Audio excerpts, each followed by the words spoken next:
Hi guys, hope everyone's doing good today. Okay, so some of the questions I had when I first started was, what does all of this stuff in Seller Central mean? I mean, there's so much stuff here that I don't even know all of it yet, I'll be honest. So I'm here to walk you through some of the things that I use on a daily basis, some things that are good to know, just some overall basics of what the heck you're looking at. Okay, so this is Amazon Seller Central. This is what you get when you log in. The first thing I always look at, honestly, is my sales summary, which is over here. Okay, it tells you that today I sold one item so far at $21.95. In the past 7 days, I've sold $759, 43 items. In 15 days, it was $1,442 with 67 items. In 30 days, $2,205. Okay, so this is overall 30 days. This is not in the month of March. This is the last 30 days. So actually, this will be from like February 23rd through today type of thing. So I always look at this just to see the top one today. What are my sales today? As of 10:20 a.m. Pacific,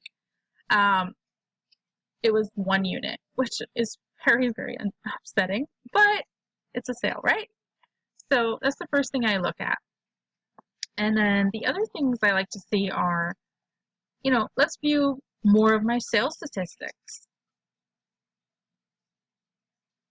So you can pick and choose what you kind of want to see, and this is just today. So let's do month to date. So this is for the This is for the complete month of March. So as you can see, a total of 76 items were ordered and 77 units. Why is there a discrepancy? One person ordered 2 toys, identical toys. So that's why it's 76 items with 77 units. So far this month, I've sold $1,677, an average of 1 unit per order, and an average sale price of $22 per order. And it kind of breaks it down a little bit more for you. Same month last year. Well, I wasn't selling last year in March, so obviously that's going to be at 0. Last month, we did 61 units at the end of the month for $1,086. And so far this month, we've done 77 units at $1,600. So you can see the sales graphs up here. And then this is top 5. I like to change this to top 10. So this tells you here what the top product categories are that I sell. So I've sold 30 units of books, and that's almost 39% of my my sales. However, this was all one book, with the exception of maybe 2 or 3 books. It was all the same exact book. I came into a great sale at Barnes & Noble of a book, and it was selling really, really well for me at $21. And then it kind of dropped down and everybody started selling it for around $13. So I had to drop my sale price from $21 to $13. And in doing that, I sold out of my book, and it made that to be my number 1 category. It's usually not. So as you can see, my overall category in sales dollars is actually toys. And that actually is my number 1 seller, is toys. So toys, I've sold 10 units in home. Computers and accessories, I've sold 3. Furniture has been 2. Baby, pet supplies, industrial and scientific, and kitchen has all been 1. So as you can see, it's really not too many sales for most of these categories this month. It's kind of been a little bit of books and toys mostly, but it'll tell you exactly what what information you might be looking for. So that's pretty much what this is telling you. So then let's go back to Seller Central. And let's see, you can look at what's in your inventory. I'm not going to show you guys everything, but these are some of the items that I'm selling right now. And you can look at over your inventory. It's going to tell you what's available. Of course, this is 0. I haven't even sent this in yet. This is at 0 because it hasn't been sent in. This one I have 6, and it will tell you if it's unfulfillable, reserved, if it's inbound, which means they've received my shipment, but they're sending some to another warehouse. It just really depends on, you know, what's going on with your inventory. It'll tell you.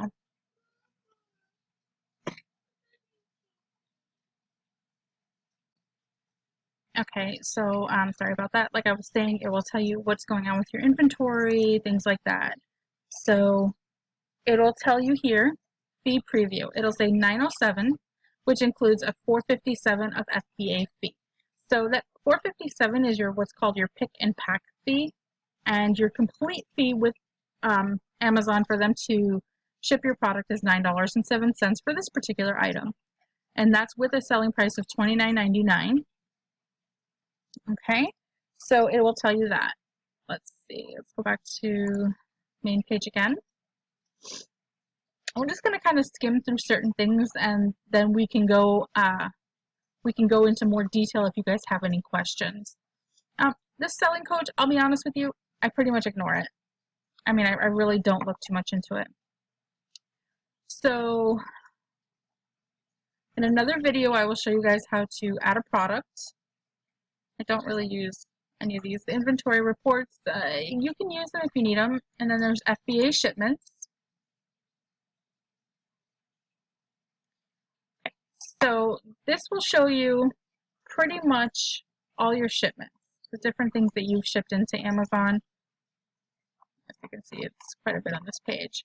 And it'll tell you whatever the status is. So the status is closed, which means Amazon received it, they've checked it in, and it's loaded into my inventory. The same thing for these. This one shows that it's been delivered to Amazon, but it has not been checked in, and it has not been closed out or added to my inventory. These are still in transit.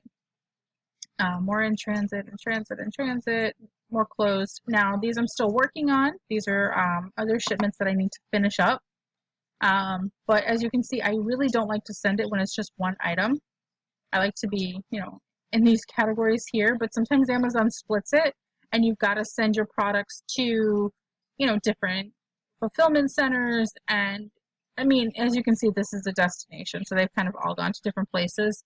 So it sucks, but it's where Amazon wants it to go. So what are you going to do? So this is your shipments. You can track them. Let's see, we'll track this one. Okay. So you can see, you know, where it's going, and, you know, this one's been bothering me because it still shows like it's sitting here in Pompano Beach. And this is the second or third time I've had this happen to me, that the package is just sitting somewhere, and until I call and ask, hey, what's going on, I get nowhere. So I will give it some more time. Excuse me.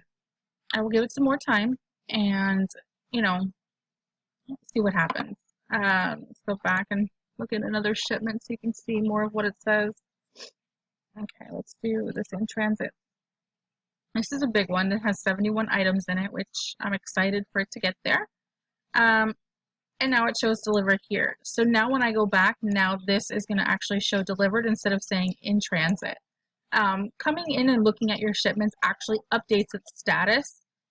So I like to go and check it maybe once a day, just click on them, let it load, and then it'll change the status. Kind of so I know where it is. There's no real reason to do it. I just like to know the status of what's going on with my merchandise.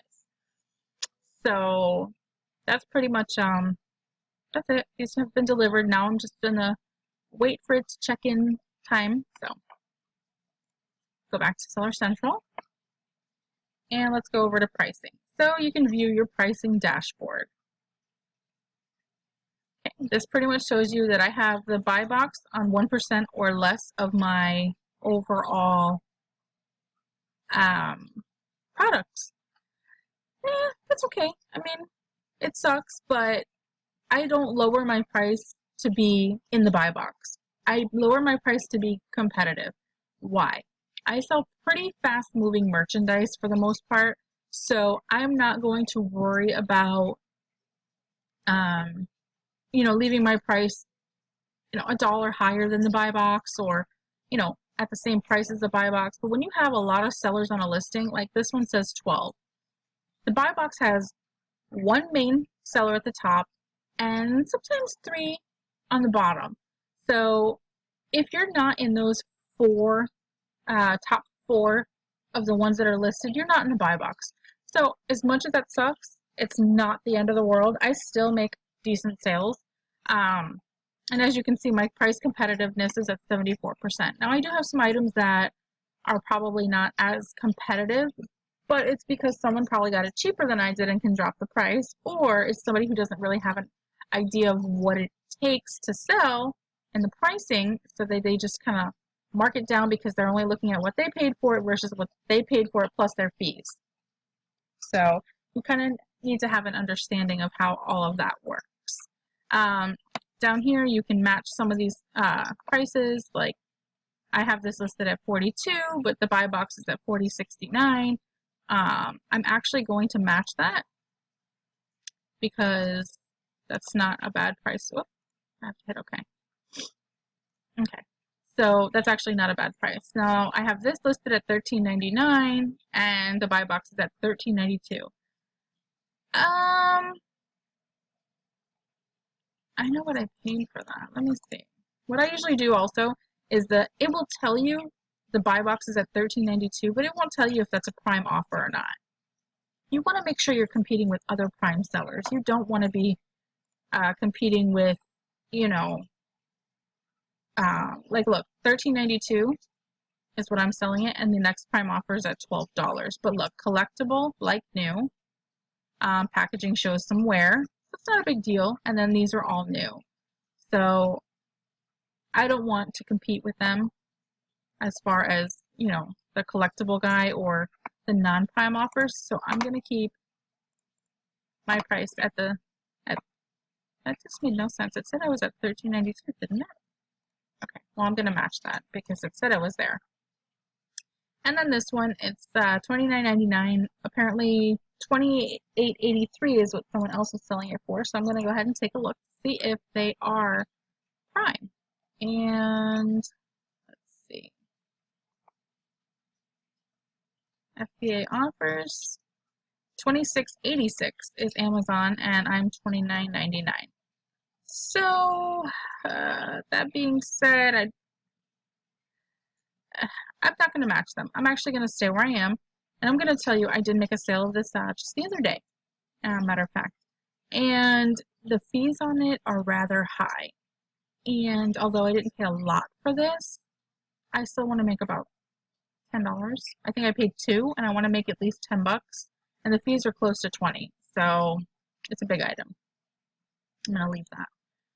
So that's the pricing dashboard. You can manage your prices, fix price alerts, automate pricing.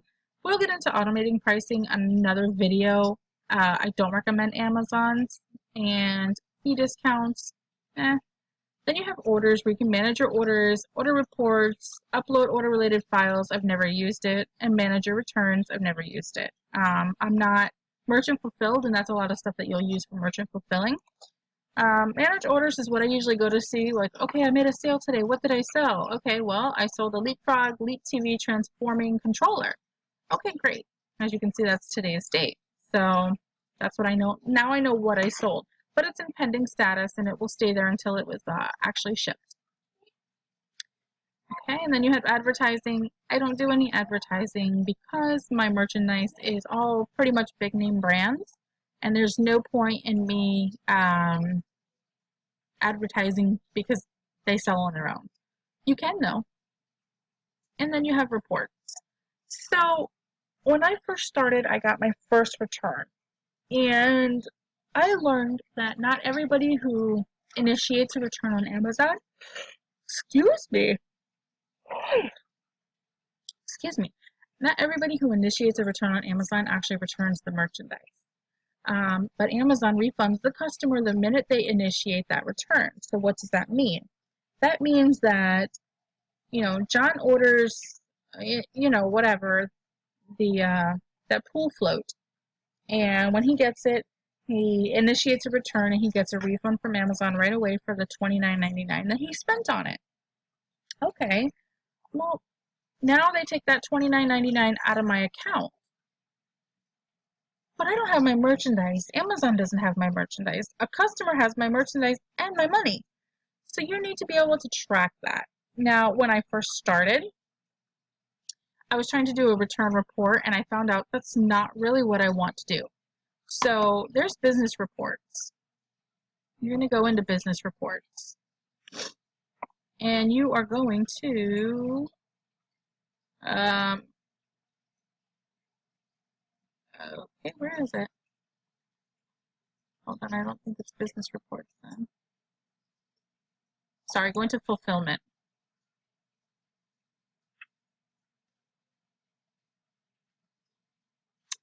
And then you're going to come down and you're going to do FBA customer returns.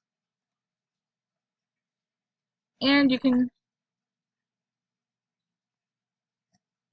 wow, okay. Item is defective. That doesn't make any sense. It's a book. Can't have a defective book. And my unit was returned to inventory. Oh, okay, I'm going to have to look a little further into that. However, okay, so you can choose, when you want to do the thing. What I usually do is I check once every week to see if the item had been returned. This one was one that I was expecting. Didn't realize it came back so fast, but I guess it did. And the reason she returned it is she's saying it's defective. Well, it's a book that was in pretty much perfect selling condition. There was no writing or anything on that book whatsoever. So chances are she got the book, read the book, and returned it. I mean, that's the only thing I can think of. And they consider it still sellable, and they stuck it back to my inventory. So this is what you would do. You would go, let's say, last 30 days, however long you want to generate a report for, to make sure that your refunds were received. There are softwares that help you track it. Again, when you're just starting out, there's no need for all these additional softwares. What I did was I went into Google Calendar and I created events. I created events that what I did was I did the order number and whatever the item was, and they get 30 days to return it, and I believe Amazon actually allows up to 45 days before they'll do anything for the seller. So I put the event 45 days out, and I put verify item was returned, and I put the item and the order ID, and actually Google will email me and tell me, hey, you have an event coming up, and then I would go ahead and check in Seller Central to make sure I got my return. So we're going to generate a report for the last 30 days. Okay, and as you can see, oh, okay, that's interesting. I have 4 returns. I didn't even realize this one was a return, but look at her reason. Unwanted item. So this is probably another one of those, I got your book, I read your book, and I returned your book. So you get fees for returns because Amazon has to re-accept your merchandise, inspect it. So it's essentially costing me money to have returns. And then these 2 are item is defective. So I returned these both to myself so I can inspect them. But this is what you want to do. You want to make sure that your returns are actually returned. If it doesn't get returned, Amazon will actually reimburse you. So you need to keep track of this. This is very important. Okay, so that's that. That's reports. This is pretty much the only thing I ever really look into. You can look to see if you have any stranded inventory, which I do not have. Let's see. You can look at inventory age. You can look at all your orders, your payments, your storage fees, long-term storage fees. I mean, there's just so much information that you guys can get out of all these reports. Just depends what you need. So that's how you run reports. And then your performance. Your performance is extremely, extremely important on Amazon. This is what you want to see. This is pretty much everything at 0. Order defect rate, 0%. Negative feedback at 0%. A to Z guarantee claims at 0. Chargeback claims 0. Product authenticity 0. Product safety 0. I don't ship my own stuff, so everything is going to say NA here because it's not seller fulfilled at all. So this is pretty much what you want to see. I mean, I've never clicked on view details, so let's do that.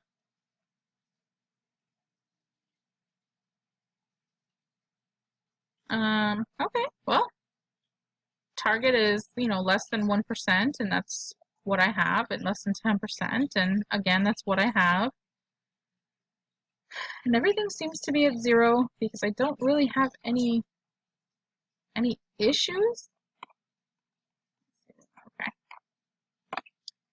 Oh, that's seller fulfilled. Haha, let's go to fulfilled by Amazon. Okay, so order defect rate 0 of 17. I don't know where that 17 comes from. I'm guessing that's just between this time frame. And that's it. There's not a lot of information here. You can go to feedback. Now, I do have a negative, and there are ways to get negatives removed, which we'll go through.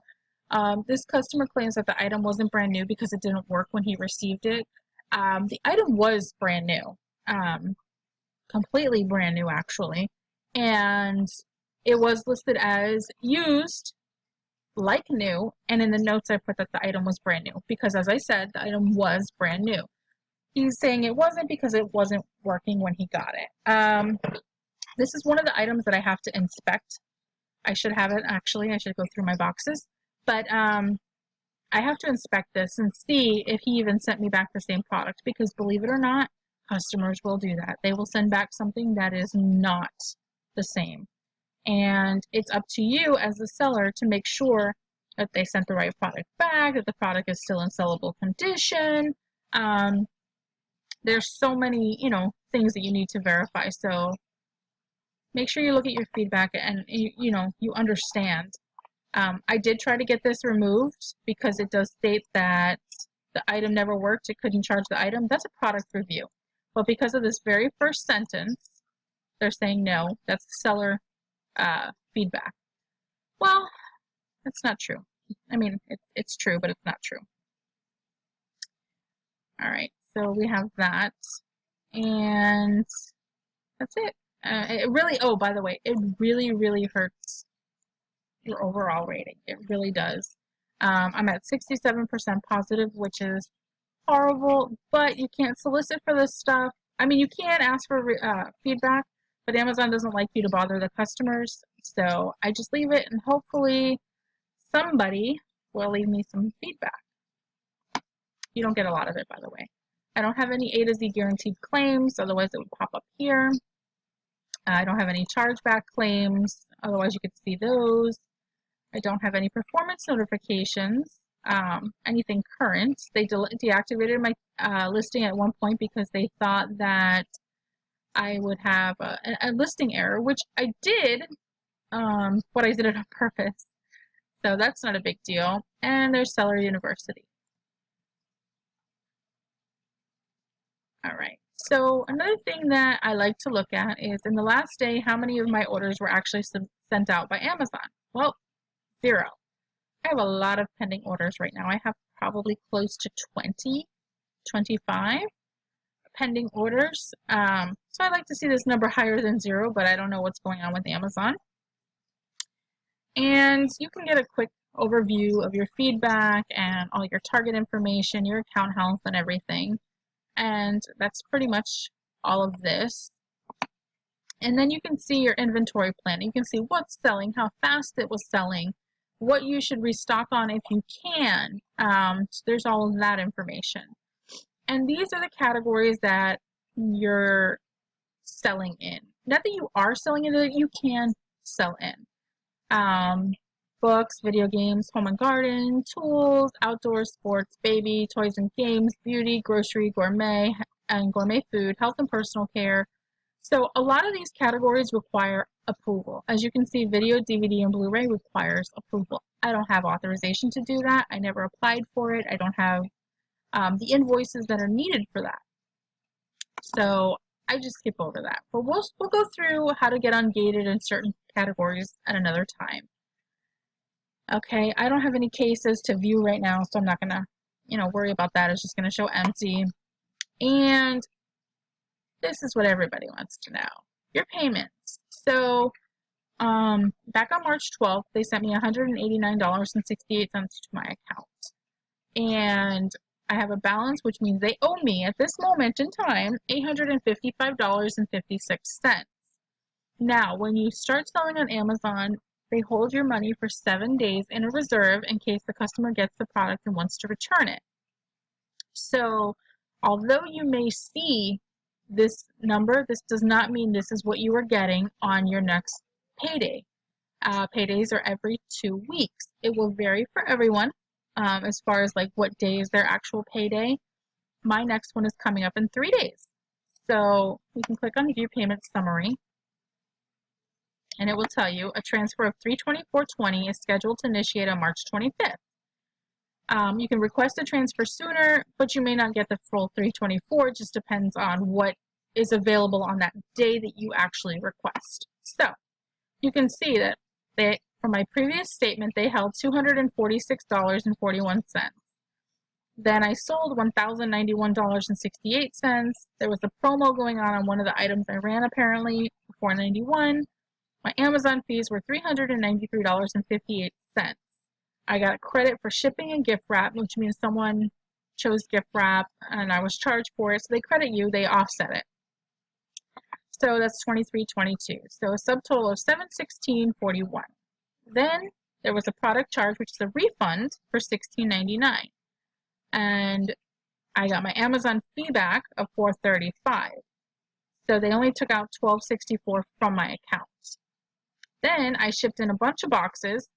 I think it was 12 boxes for $94.62. So they take that away. And now that leaves me at $855.56. So now I'm at my unavailable balance is $531. So if you take your total and you subtract your unavailable balance, this will give you what you're going to get on your next payday. So that's that. You can click on the View Details to see why it's unavailable. And it's pretty much going to tell you what I just told you. Money from your orders is reserved in your account until 7 days after the expected delivery date to ensure that the buyer has had a chance to verify that everything went well with the order. So that's the reason that they're holding $531 that I will get 2 weeks from the 25th, which would be around the 8th. So, yeah. And that number actually, the 531 is actually going to continue to go up as I sell more merchandise and more items ship. So that's the payment summary. You have the option to choose Amazon.com.ca or .mx, which is Mexico. I don't sell on other platforms. I only do .com. There's messages. Here, buyer messages. You want to make sure this is always at 0. If you have any messages, I've actually never gotten a message, so no messages require a response.